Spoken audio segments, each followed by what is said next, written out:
am Ms. Pratiksha Dabholkar, Assistant Professor Botany from Ganpat Parsekar College of Education, Harmal, Goa.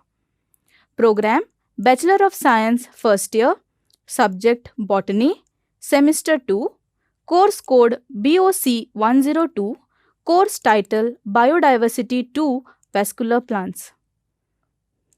Unit Title Pteridophytes, Module Name Vegetative and Asexual Reproduction in Equisetum, Module number 15. This module focuses on the vegetative reproduction in Equisetum, asexual reproduction in Equisetum.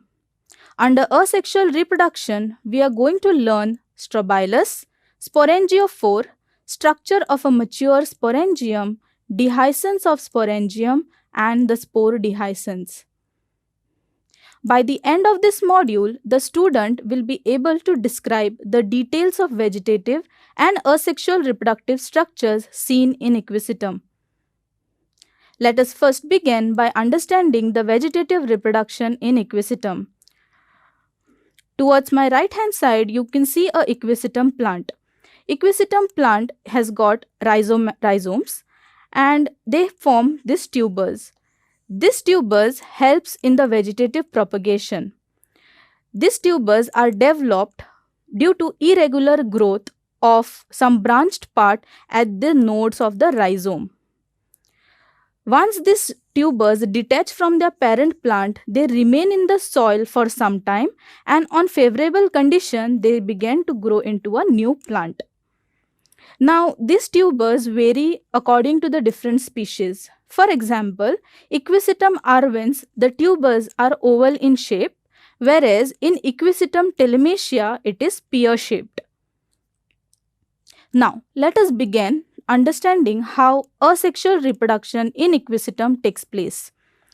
First of all, Equisetum is a sporophyte, meaning the plant body bears spores, and this spores helps in reproduction via asexual methods.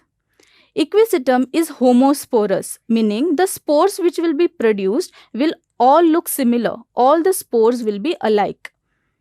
These spores are produced inside a structure called as the sporangia. Now, you can see this black color thing, okay? These are nothing but the sporangia. Sporangia are borne on a stalk structure, which you can see this entire T-shaped structure which is there. It is called as the sporangiophore.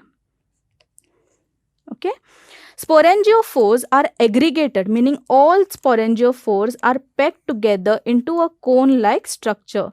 This is the cone-like structure. This cone-like structure is called as the strobilus. And strobilus is terminal in position, that is, it is present at the apex. Now, let us first see what a strobilus consists of. The strobilus has got a central main axis. On this axis, number of T-shaped sporangiophores are present. This sporangiophores varies from few to many.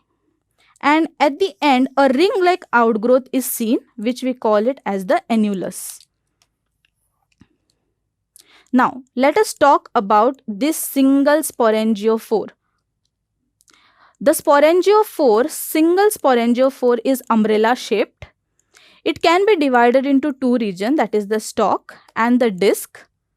The stalk is a cylindrical portion attached to the right angles and it is attached to the axis of the strobilus. Whereas the disc is a shield-like structure which is attached at the outer end. The spores are produced in these structures, which is nothing but the sporangia. Now, how does a mature sporangium looks? Sporangium is an elongated and sac-like structure which is attached on the sporangiophore. The wall of this sporangia first is many layered, but as the sporangiophore matures, it turns up to 2 layers. Meaning finally, only 2 layers remain. Internal to this layer, spores are present and these spores are homosporous. Meaning all the spore which are there over here will look alike. Now, how does this spore come out, or in other words, how the dehiscence of this sporangia takes place? At maturity, the axis of the strobilus, this axis which is there, it starts elongating. So, once it elongates, due to the loss of water, it will start shrinking. That is, this sporangiophores will start shrinking, and thus the dehiscence of this will take place. This layer, this sporangium layer will burst and the spores will be released out. Now, when the spores are coming out, it will be first this type of structure, meaning the spores will be coiled by something called as the elaters. When this spores loses water, this elaters gets uncoiled and it looks something like this. These elaters helps the dispersal of the spores out from the sporangium. These are some of the references which you can refer for your study. These are some of the web links. Thank you.